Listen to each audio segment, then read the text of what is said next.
Sanneke Stigter, Assistant Professor in Conservation and Restoration of Cultural Heritage at the University of Amsterdam and specialized in contemporary art.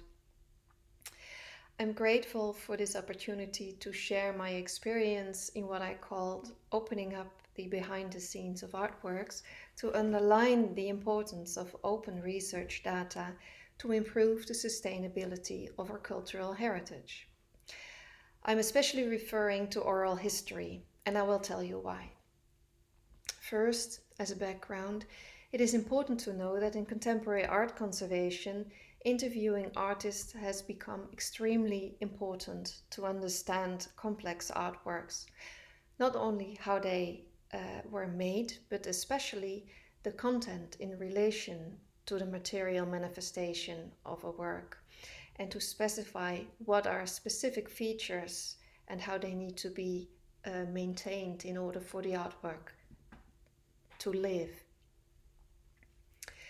Second, it is important to realize that after an artwork has left the studio or has been made manifest for the first time, it may continue to live its life as part of a museum collection. Now, despite the fact that we don't see that life, it can have impact on the artwork.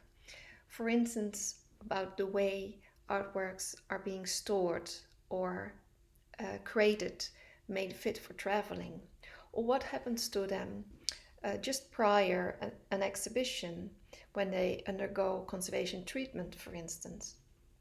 That's where conservator interviews come in. Because when they interfere with an artwork, they literally know the artwork inside out. Or interviews with other stakeholders, such as curators, who can explain about the importance, the significance of the artwork in that time when they acquired it or as part of the collection. However, there is still a large gap between theory and practice in the use of oral history in conservation research, which is understandable considering that museums are permanently understaffed. And this is where science can help. It can help to facilitate improvements in transcribing and archiving based on oral history standards and techniques.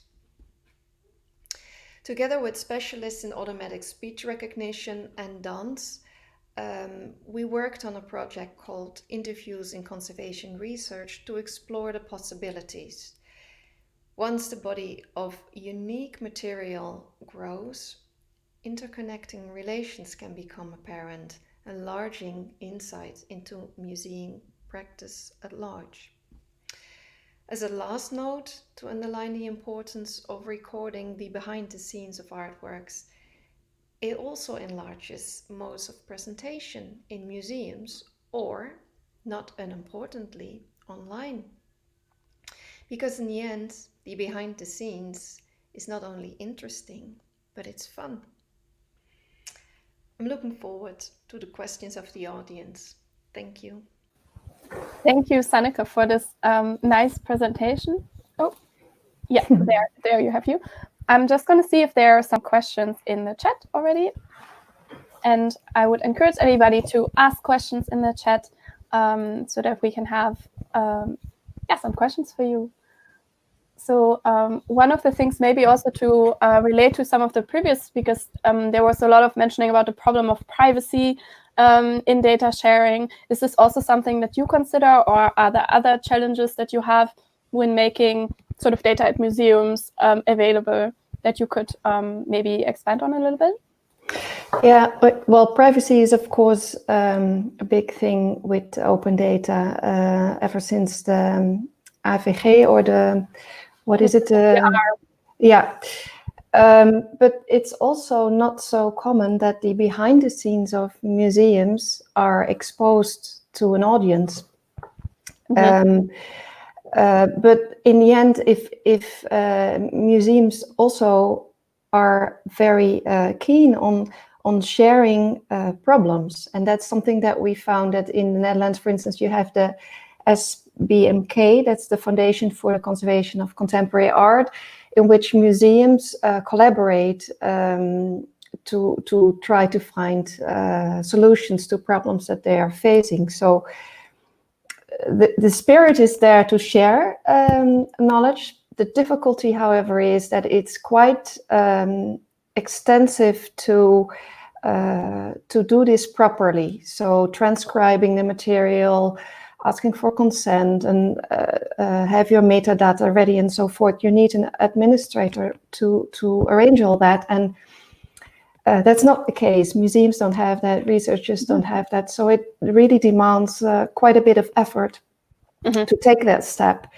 But I think once the data are in place, you already start to be able to combine sources where conservators, for instance, have worked on different collections, or where different conservators have worked on this same object.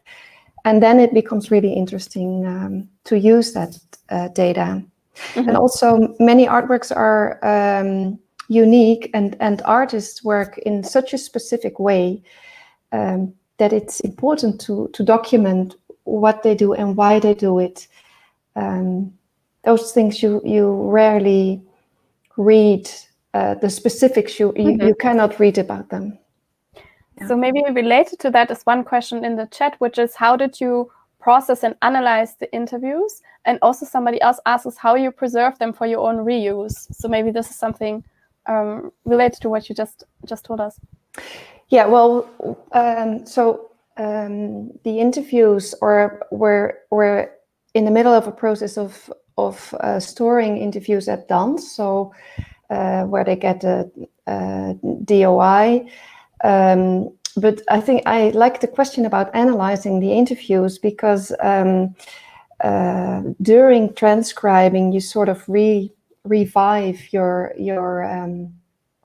interview yourself, and also are able to reflect on how you may have steered perhaps the interview in a certain direction, and reflect on that. So I tend to annotate also what it means, what the input you give means to the final product. And I think if another person consults the interview, they will also interpret the material in a specific way. And to me, those are interesting aspects about using oral history, because they say something about knowledge that's present in other people's minds. So ideally, you would like to also harvest that and share that. But that's already a lot of steps further.